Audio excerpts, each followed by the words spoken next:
Salve guerreiros! Estamos aqui para mais um vídeo. Terminamos o Pentateuco, agora vamos começar Josué, capítulo 1, sucessor de Moisés. Vocês vão ver que esse livro, ele basicamente parece até uma continuação direta do Pentateuco, tá? E só que ele vai se atentar à contagem dos fatos e todo o foco vai ser assim, bem posicionado intencionalmente nas conquistas da terra e na divisão também das terras para as 12 tribos, tá bom? E a gente vai ver um Josué assim, liderando bem, tá? Israel, tanto é que na época dele o povo não se desviou e foram décadas de liderança, tá bom? Dito isso, sem mais delongas, se inscreve no canal, compartilhe o vídeo, dá aquela curtida e o comentário bonzão. E bora pro vídeo! Bom, estamos aqui então em Josué capítulo 1 e o primeiro destaque que eu quero fazer aqui com vocês é o verso 5, que diz assim: ninguém conseguirá resistir a você todos os dias da sua vida, assim como estive com Moisés, estarei com você, nunca o deixarei, nunca o abandonarei. São as palavras de Deus para Josué. E agora Deus está tratando direto com Josué. Agora é tete a tete, começou o jogo e Josué está no lugar de Moisés e Eleazar também, a gente precisa lembrar, no lugar de Arão. Eleazar, filho de Arão, tá bom? Depois no verso 16, a gente vai ver a resposta do povo à liderança recém-inaugurada de Josué. Então eles responderam a Josué: tudo o que você nos ordenar faremos, e aonde quer que nos enviar, iremos. Forte, né? O povo estava animado, porque afinal de contas agora vai ou racha, a terra prometida está ali, Deus vai cumprir a promessa e é isso, tá? E Moisés já tinha feito um excelente preparo, fazendo o povo, trazendo a mente do povo e o coração do povo de novo para perto de Deus, com toda aquela repetição da lei, o discurso e tudo mais. E a gente vai ver Deus falando: ser forte e corajoso, direto com Josué, tá bom? E Josué capítulo 2 agora, o destaque que eu faço aqui é o verso 4 e 5, diz assim: mas a mulher que tinha escondido os 2 homens respondeu: é verdade que os homens vieram a mim, mas eu não sabia de onde tinham vindo. Ao anoitecer, na hora de fechar a porta da cidade, eles partiram. Não sei por onde foram, corram atrás deles, talvez os alcancem. A primeira cidade na reta da conquista da Terra Prometida, após a travessia do Jordão, obviamente era o quê? Jericó, tá bom? E aí foram espias, né? Espiões para olhar a terra, sondar Jericó, para ver como seria então esse primeiro ataque, nessa primeira conquista. E uma prostituta chamada Raabe, nela havia temor ao Senhor, ela reconheceu os feitos de Deus. Aliás, os povos ao redor, segundo a Bíblia, já estavam todos temendo Israel, porque Israel já era bem numeroso, apesar das baixas e tudo que aconteceu, mas Israel ainda era bem numeroso, tá bom? E a fama dos feitos de Deus estava assim, a todo vapor diante dos outros povos, e eles estavam temendo, tá? E Raabe acabou mentindo, tá? Para os homens da cidade de Jericó, falando que o pessoal, os espiões, não estavam mais na casa dela, desviou eles para outra rota, e enquanto isso a casa de Raabe era no muro mesmo, tá? A gente vai falar sobre as muralhas de Jericó.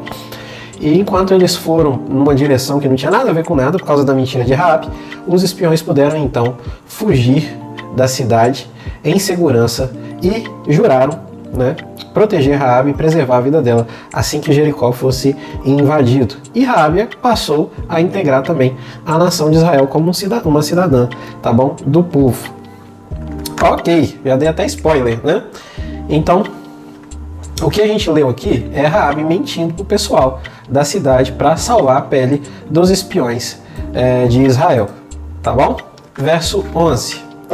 Quando soubemos disso, o povo desanimou-se completamente, e por causa de vocês todos perderam a coragem, pois o Senhor, o seu Deus, é Deus em cima nos céus e embaixo na terra. Raabe está falando que quando eles souberam que Israel estava a caminho, todo mundo desanimou, porque o tal do Yahvé, o Deus de Israel, era temido depois de tudo que foi feito e tal, né? Algumas nações peitavam, tá?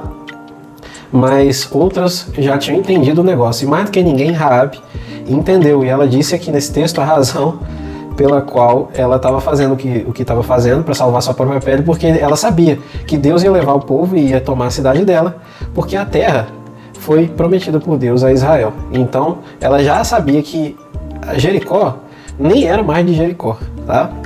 Era de Israel, era só questão de tempo. Verso 15. Então Raabe os ajudou a descer pela janela com uma corda, pois a casa em que morava fazia parte do muro da cidade. Esse muro a gente vai falar um pouquinho mais sobre ele, mas não é qualquer muro, tá bom? E casas compunham também parte da estrutura do muro, e a casa de Raabe era uma, e quando eles fugiram pela casa de Raabe, provavelmente haviam 2 muros, né? E a casa de Raabe ficava de encontro, compondo o muro externo. E quando eles fugiram pela casa de Raabe, automaticamente fugiram para fora dos muros e fugiram da cidade. E os espiões puderam voltar para Israel, para Josué, e contar tudo de forma segura, tá? E inclusive levar a mensagem de que fizeram um compromisso com Raabe, de que ela e a sua família, os seus bens e tudo mais, fosse preservado na invasão, porque ela ajudou a salvar o povo, no caso aqui os espiões, né, de Israel. Muito bem, verso 24. Olha só que interessante. E disseram a Josué: sem dúvida, o Senhor entregou a terra toda em nossas mãos. Todos estão apavorados por nossa causa. Diferente da espionagem da época de Moisés, em que saíram espalhando que seria impossível invadir, agora os espiões que Josué envia voltam e falam assim: é só entrar que é sucesso. Deus já entregou essa terra para ele. E aqui é um dos poucos versículos que, vocês lembram? Sempre quando Deus fala que ele vai, que uma coisa está garantida, antes daquilo acontecer, ele já fala para o pessoal com o verbo no passado: já entreguei a cidade a vocês, como se já tivesse acontecido, né? E aí quando eles vão, acontece. Aqui é uma das poucas vezes que o próprio ser humano usa o verbo também no passado. O Senhor entregou a terra em nossas mãos. Muito interessante, né? Era outra atmosfera, era outro movimento que estava acontecendo aqui nos dias de Josué. O povo estava bem focado, tá? Josué capítulo 3, verso 5. Josué ordenou ao povo: santifiquem-se, pois amanhã o Senhor fará maravilhas entre vocês. É lastimável como não estamos vivendo, pregando, falando, respirando santidade, sobre santidade. Os nossos microfones não têm mais santidade. Os púlpitos estão vazios da palavra de santidade. E aqui a gente pode ver que o segredo da conquista, o preparo, o pré de tudo, é a questão da santificação. A santificação, ela é fundamental na nossa vida. E ela consolida as coisas que já aconteceram no reino de Deus para serem reais e vividas por nós aqui no plano terreno no nosso tempo. A santidade é um negócio tão importante, tão importante, que deveria estar semanalmente, diariamente, sendo falado, usufruído, vivido na vida da igreja. Mas hoje a gente vive uma crise de mensagens importantes que estão sendo deixadas de lado, e uma delas é a santidade. Santifiquem-se. Esse é o requisito. Amanhã o Senhor fará maravilhas no meio de vocês. Gente, não é por muito pedir, não é porque as palavras são bonitas, não é porque alguém tem algum mérito. A coisa tem ligação direta com santidade, tá? Santidade. Não é à toa que a Bíblia fala: sem a qual ninguém verá a Deus. Verso 13. Quando os sacerdotes que carregam a arca do Senhor, o soberano de toda a terra, puserem os pés no Jordão, a correnteza será represada e as águas formarão uma muralha. Então, para chegar em Jericó, precisava atravessar o Jordão. Lembra que 2,5 tribos ficaram para cá do Jordão, quiseram escolher esse território de antemão, tá? E fizeram um acordo com Moisés. Moisés achou que eles, inclusive, estavam arriando de ter que lutar na guerra. Então, estabeleceu-se um acordo de que Simeão, Gade e metade da tribo de Manassés, tá bom? Poderia ficar no território que escolheu para cá do Jordão, porque a terra mesmo, na sua maior área, estava para lá do Jordão, do Rio Jordão. Inclusive, Jericó estava para lá do Rio Jordão, tá certo? Então tinha que atravessar o Rio Jordão. E isso é muito profético, porque da mesma forma como aconteceu a libertação do povo de Israel do Egito, teve que atravessar o Mar Vermelho, agora eles têm que atravessar o Jordão. Não é à toa, é um reinício, tá? Novas dimensões espirituais, novas conquistas e tudo mais que Deus está fazendo, tá bom? Então o que acontece? Moisés conseguiu um acordo, tá? Já vou explicar isso logo, porque lá na frente a gente vai ver muito sobre isso, com a tribo de Gade, acho que é Gade e Ruben, né? Eu falei Simeão, mas eu acho que é Ruben. Gade e Ruben e metade da tribo de Manassés. Tudo bem, vocês já escolheram esse terreno para cá do Jordão? Vocês podem ficar aqui, mas o seguinte: na hora que a gente for atravessar o Jordão, vocês têm que dispor o exército de vocês, os homens de guerra, para poder guerrear pelo restante das tribos, compondo o resto do exército, para conquistar a terra. Depois que tudo estiver certo, aí o exército volta e compõe o resto da habitação aí da terra que vocês escolheram para cá do Jordão, beleza? Então, do texto que a gente leu, a questão é a seguinte, é que o Jordão precisava ser atravessado, obviamente, tá, gente? O Jordão é isso aqui comparado com o Mar Vermelho, tá? Que de extensão e tudo mais, tá bom? Só que eles precisavam atravessar. E é muito curioso, porque da mesma forma que o mar abriu e estagnou, as paredes de Israel passou a seco, agora vai acontecer a mesma coisa com o Jordão. Assim como foi com Moisés, vai ser com Josué. Só que ao invés da vara, os sacerdotes vão pisar nas águas do Jordão. E o fluxo da correnteza, digamos, estava indo nesse sentido. Ele ia parar e formar um espaço seco, isso aqui ia virar uma muralha e o povo ia atravessar pelo espaço. E aconteceu? Aconteceu sim. No verso 17, os sacerdotes que carregavam a arca da aliança do Senhor ficaram parados em terra seca no meio do Jordão, enquanto todo Israel passava, até que toda a nação atravessou também em terra seca. Uma coisa incrível. Também foi diferente da questão do Mar Vermelho.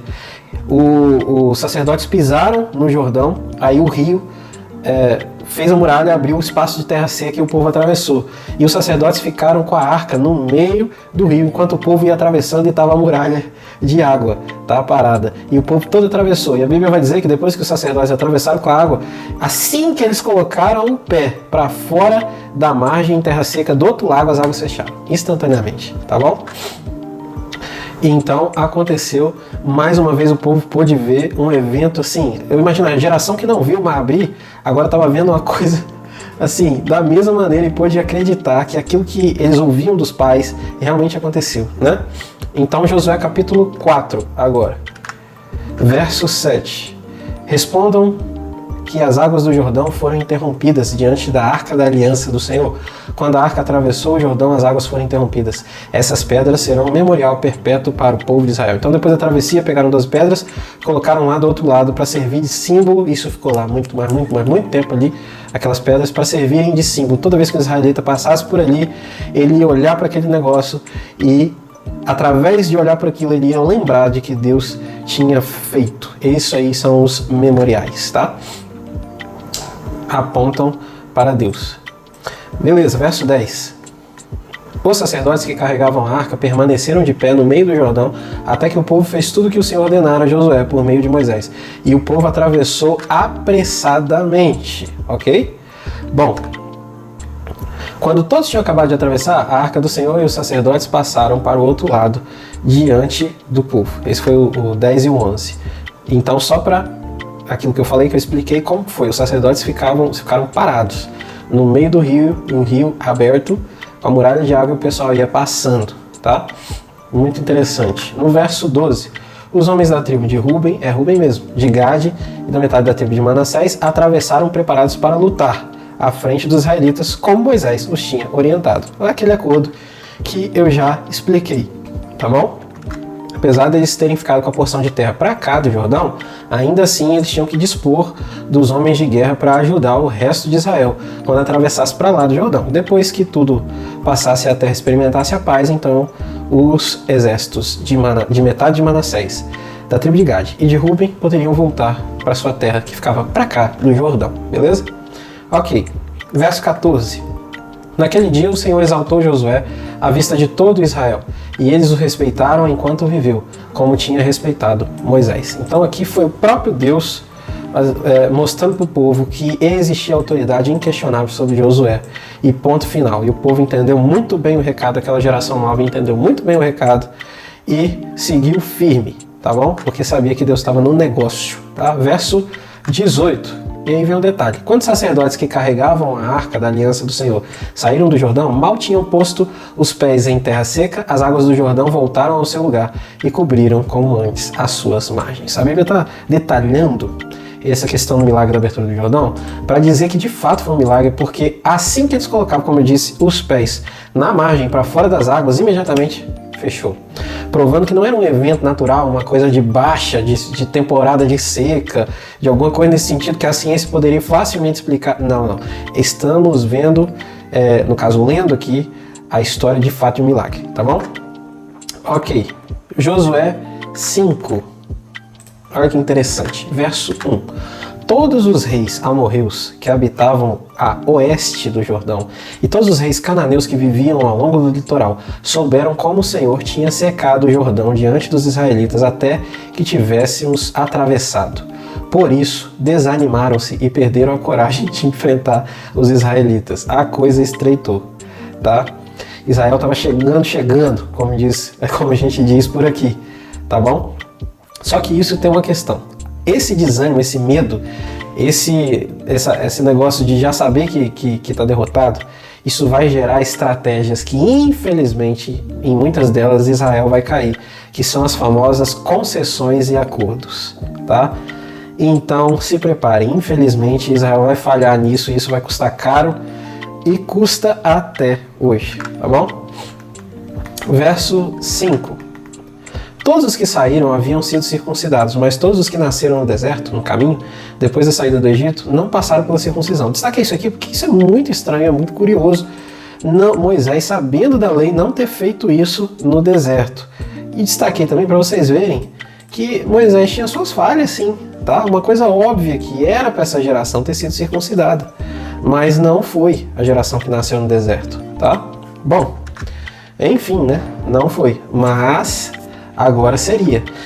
Olha só, questão de fé, né? Mesmo o povo tendo que ir para uma guerra, tendo que estar com o preparo físico todo, atravessando um momento tão importante, Josué, diferente de Moisés, vai pegar e vai circuncidar essa galera. Não, independente de ter que haver aqui uma cirurgia, de todo mundo ter que parar para se recuperar, mas a santidade vem em primeiro lugar. Por isso que a gente está batendo essa tecla aqui já há vários vídeos, por isso que a Bíblia bate nisso, tá bom? Foca muito isso. Verso 12. Um dia depois de comerem do produto da terra, o maná cessou. Já não havia maná para os israelitas, e naquele mesmo ano eles comeram do fruto da terra de Canaã. Olha que interessante. Atravessou o Jordão, Canaã, ainda que Jericó não tivesse sido conquistada, né? Então eles estavam de frente, eles estavam pisando já a terra que eles conquistariam, ou deveriam conquistar por inteiro. E é assim que eles chegaram lá, lembra? O maná até então, direto, Deus fazia acontecer. Quando eles comeram pela primeira vez o fruto da terra após a travessia do Jordão, o maná cessou. Porque agora eles estavam vivendo aquilo que Deus tinha para eles, né? E Deus fazia questão de que, recebendo um presente, eles fossem agora mordomos.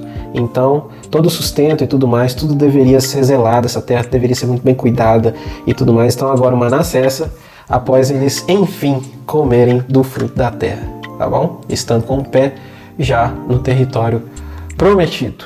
Verso 13 e 14.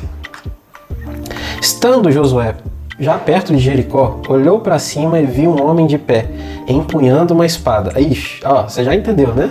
Aproximou-se dele e perguntou-lhe: você é por nós ou por seus inimigos? Muito interessante essa pergunta de Josué, porque ele não tem ideia, assim, ele não está entendendo assim, muito bem o que ele está vendo, mas ele acha que é humano e tal, mas ele está vendo, na verdade, um anjo enviado por Deus.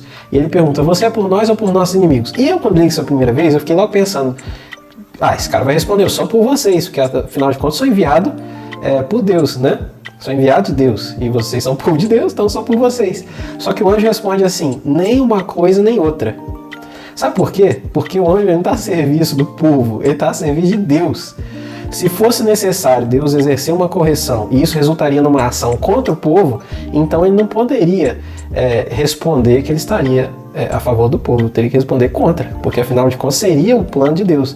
Então é muito interessante como ele responde: nem uma coisa nem outra, respondeu ele, no verso 14. Venho na qualidade de comandante do exército do Senhor. Ou seja, o que ele está dizendo? Nem uma coisa nem outra. O que o Senhor me mandar fazer, eu vou fazer. A minha existência é essa, é receber ordens direto de Deus. Então Josué prostrou-se rosto em terra, porque ele entendeu a situação, ele enxergou o que era que estava acontecendo, em sinal de respeito. Muito interessante a gente ver esse texto, porque Josué não prostrou o rosto em terra, como muitos fizeram quando viam anjos em adoração. E a Bíblia deixa isso claro, cara, a Bíblia se preocupa com detalhes, em sinal de respeito. e lhe perguntou: que mensagem o meu senhor tem para o seu servo? Ao invés de focar no anjo, então, ele está direcionado e focado naquilo que Deus quer falar com ele através dessa manifestação do anjo ali, tá bom? E o anjo vai responder: tire as sandálias dos seus pés, pois o lugar em que você está é santo. E Josué as tirou. E é muito interessante isso, porque exatamente assim, sob essas palavras, também aconteceu com Moisés, quando ele vai de encontro à sarça ardente. Então a gente está vendo loops de histórias assim, proféticos acontecendo com aquele que assumiu o posto do seu antecessor. Cara, o reino espiritual é uma coisa muito curiosa, é muito interessante, profundo demais. E Josué está vivendo experiências parecidas com a que Moisés viveu. Por quê?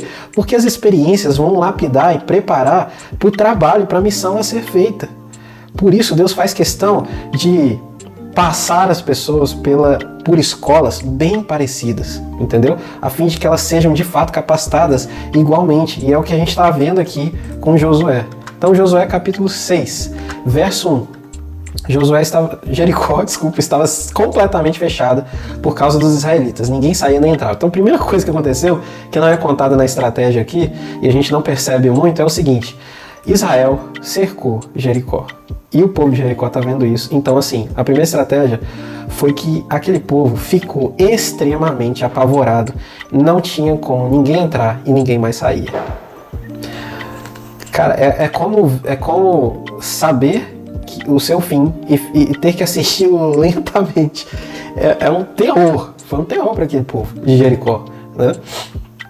Mas não se enganem, Deus sabia muito bem quem era aquele povo e a Bíblia descreve, tá? Verso 2, novamente, olha só: então o Senhor disse a Josué: saiba que entreguei. Olha o verbo no passado. Já aconteceu. Nas suas mãos Jericó, seu rei e seus homens de guerra. Viu? Aconteceu, acabou, tá? E aí, como é que foi a estratégia de agora para frente? É o seguinte, era assim, Deus ordenou fazer assim. Não me pergunte por quê, tá? Mas eu sei que tem muito número 7, então tem a ver com plenitude, enfim. Mas a questão aí é o próprio Deus, tá? Bom, 6 dias o exército deveria marchar armado uma vez em volta da cidade inteira. Durante 6 dias, cada dia uma marcha completa, uma volta. Mas no 7º dia, eles deveriam marchar 7 vezes, uma volta completa em volta da cidade. E os sacerdotes levitas tocavam a trombeta enquanto isso. E no 7º dia haveria um tocar diferente, um soar longo, tá certo? Longo. E nesse dia, no último, no 7º, o povo deveria, junto com o soar longo, então, gritar. Mas até lá ninguém gritava, nem falava nada, tá? Gritando, então, Deus garantiu que as muralhas ruiriam e o povo, de onde estivesse, deveria atacar. Foi cumprida a estratégia à risca. Esse Josué é um bom líder, tá bom? E ele tá com uma geração aí bacana. E a estratégia foi cumprida. No verso 20... foi feito tudo direitinho, né? No verso 20, quando soaram as trombetas, o povo gritou ao som das trombetas, e do forte grito, o muro caiu. Cada um atacou do lugar onde estava e tomaram a cidade. Bom, dizem os estudiosos que, na verdade, a muralha de Jericó era composta de 2 níveis de muros, que poderiam chegar até 10 metros de espessura, tá bom? Desculpa, 4 metros de espessura, e poderiam chegar até 10 metros de altura. 2 conjuntos de muros, assim, com essas dimensões. Ainda que as pedras estivessem mal encaixadas e os tijolos e tudo mais, isso era muito forte, e isso de maneira alguma, humanamente falando, por causa de barulho, tinha casa, meus queridos, no muro, tinha casa. O troço era resistente. De maneira nenhuma isso cairia assim. A gente está olhando para um milagre. E quando o muro caiu, muito provavelmente segundo os estudiosos, ao cair, ele naturalmente fez uma rampa para que o exército de Israel então subisse armado, como se fosse uma passarela, e saísse destruindo geral, tá certo? E obviamente Raabe, sua casa, seus bens foram poupados, tá bom? E no verso 25 a gente vê isso, dizendo que Josué poupou a prostituta Raabe a sua família e todos os seus pertences, pois ela escondeu os homens que Josué tinha enviado a Jericó como espiões. E Raabe vive entre os israelitas até hoje. Muito provavelmente também não mais como prostituta, tá certo? Então, 2 muralhas extremamente espessas, altas, elas ruíram no som. E aí a pergunta, qual foi o segredo dessa vitória? Que eu te garanto que o povo unido, num só propósito, é um grande detalhe. Eu concordo com isso, viu? Concordo que o povo unido e tudo mais, essas coisas, foi uma peça assim, importantíssima para que houvesse isso. Mas é óbvio pela Bíblia que o maior segredo, a maior razão para que esse milagre acontecesse e a primeira cidade então fosse conquistada é, com certeza, a santificação e a fé de que Deus faria o que Ele falou. É um povo vivendo na dimensão da obediência e na presença, tá? É esse o segredo e a santidade. É assim que a coisa fluiu, tá? Eles acreditaram e foram para cima. Josué, capítulo 7, para a gente fechar, verso 1. O que aconteceu? Uma pessoa chamada Acã se apossou de algumas coisas de idolatria de Josué e capa feita na Babilônia e tudo mais. E a ira do Senhor se acendeu contra Israel. É isso aí que está falando no verso 1. Só que Israel não soube disso logo. E Acã estava justamente numa família dentro da tribo de Judá. Ai, complicado, hein? Poxa, o segredo era a santidade. Muitas vezes nós fazemos isso, né? A gente entra num propósito, vai, acontece, Deus permite as coisas acontecerem, a gente vê Deus agindo, aí a gente relaxa. A gente às vezes olha, isso aqui fica com raiva de Acã, mas se for assim tem que ter raiva da gente também, cara. A gente faz igual.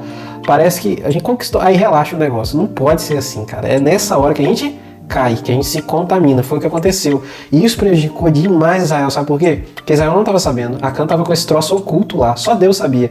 E Israel saiu da vitória de Jericó e olhou para uma cidade chamada Ai.